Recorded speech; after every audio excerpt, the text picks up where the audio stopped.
Matthieu 25, 14 à 29. Vous y êtes? Ok. Il en sera comme d'un homme qui, partant pour un voyage, comme donc c'est une image, et Dieu est caché derrière cet homme, il en sera comme d'un homme qui, partant pour un voyage, appela ses serviteurs et leur remit ses biens. Il donna 5 talents à l'un, 2 à l'autre et 1 au troisième, à chacun selon sa capacité. Important, et il partit. Aussitôt, mot important, celui qui avait reçu les 5 talents s'en alla, les fit valoir et il gagna 5 autres talents. De même, celui qui avait reçu les 2 talents en gagna 2 autres. Celui qui n'en avait reçu qu'un alla faire un creux dans la terre, précision, et cacha l'argent de son maître.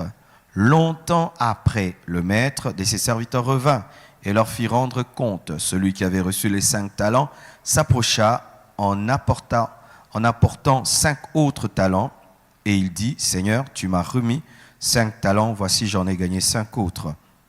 Son maître lui dit, c'est bien, bon et fidèle serviteur, tu as été fidèle en peu de choses, je te confierai beaucoup, entre dans la joie de ton maître. Celui qui avait reçu les 2 talents s'approcha aussi et il dit, Seigneur, tu m'as remis 2 talents, voici j'en ai gagné 2 autres. Son maître lui dit, c'est bien, bon et fidèle serviteur, tu as été fidèle en peu de choses, je te confierai beaucoup, entre dans la joie de ton maître.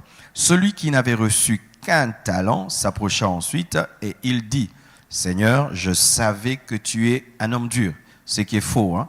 Qui moissonne où tu n'as pas sémé, ce qui est encore faux parce que Dieu ne moissonne pas là où il n'a pas sémé, et qui amasse où tu n'as pas vanné. En soi, les mauvaises personnes jugent les autres en fonction de leur méchanceté. Hein? Vous voyez ça? Lui, il dit que son maître est méchant parce que lui-même est méchant. Les personnes méchantes pensent que toutes les autres sur la terre sont méchantes. J'ai eu peur et je suis allé cacher ton talent dans la terre. Voici, prends ce qui est à toi. Son maître lui répondit, serviteur méchant. Vous voyez, il a appelé son maître méchant parce que lui-même est méchant. Et paresseux, tu savais que je moissonne où je n'ai pas sémé. Ce n'est pas qu'il a confirmé, c'est de l'ironie. En soi, le maître est entré dans sa théorie pour dire, si vraiment tu savais que j'étais aussi méchant, mais alors tu devais mieux te comporter. En soi, c'est ça. Tu savais que je moissonne où je n'ai pas sémé et que j'amasse où je n'ai pas vanné. Il te fallait donc remettre mon argent au banquier. Dites banquier. Et à mon retour, j'aurai retiré ce qui est à moi avec un intérêt. Ôtez-lui donc le talent et donnez-le à celui qui a les 10 talents, car on donnera à celui qui a et il sera dans l'abondance, mais à celui qui n'a pas, on ôtera même ce qu'il a. Que Dieu bénisse sa parole. Asseyez-vous, s'il vous plaît. Amen. De plus en plus, il y a beaucoup d'enseignements contre la richesse. Je crois que ce n'est pas bon, surtout en Afrique, d'enseigner contre la richesse, de dire aux gens, allez prier, priez, priez, priez, priez, soyez pauvres, mourrez, allez au ciel. Je vous assure, de telles églises vont tuer l'Afrique. Parce que la richesse en soi, ce n'est pas de la cupidité. La richesse, c'est une puissance. C'est une puissance qui te permet de faire du bien. Tu peux avoir toute la compassion du monde, mais il y a 1000 malades.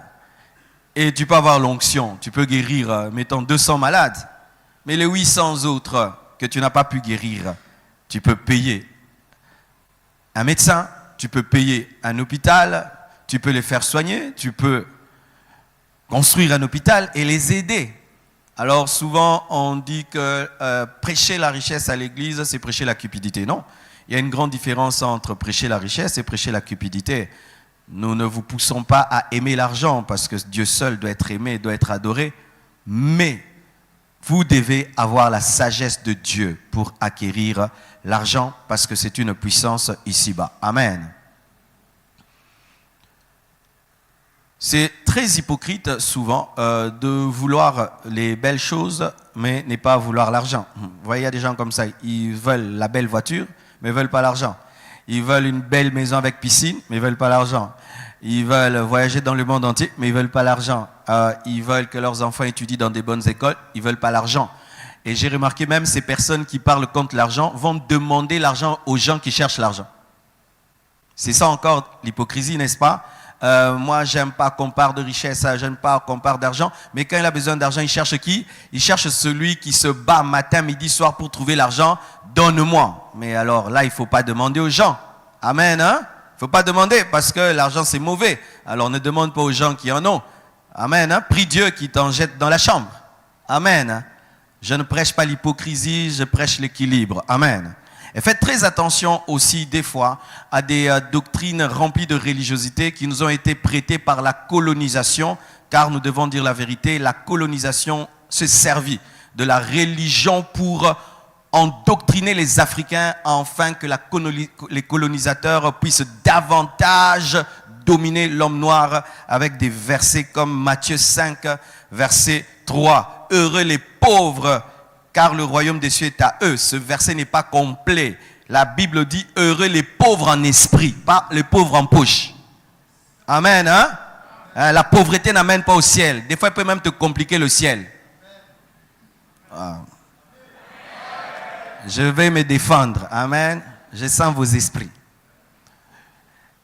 Vous voyez des fois, mes frères, quand tu vis dans ta chambre et tu viens à l'église, c'est tout. Tu ne connais pas la vraie vie. Une fille que tu vois au boulevard, là, tu l'appelles un peu, tu lui poses la question, comment tu te retrouves ici?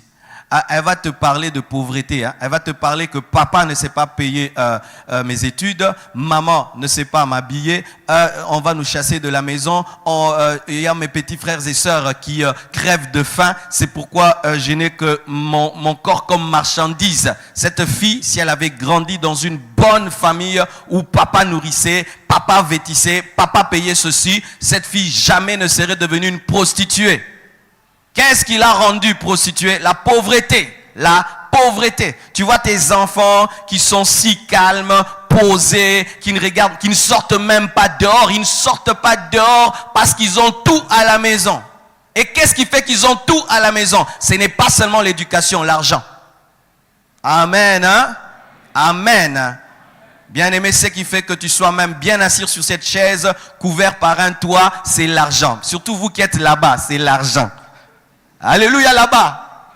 Au fond, là-bas, c'est l'argent qui vous a couvert. Vrai ou faux? C'est quoi? Cette colonne qui est à côté de toi, c'est l'argent.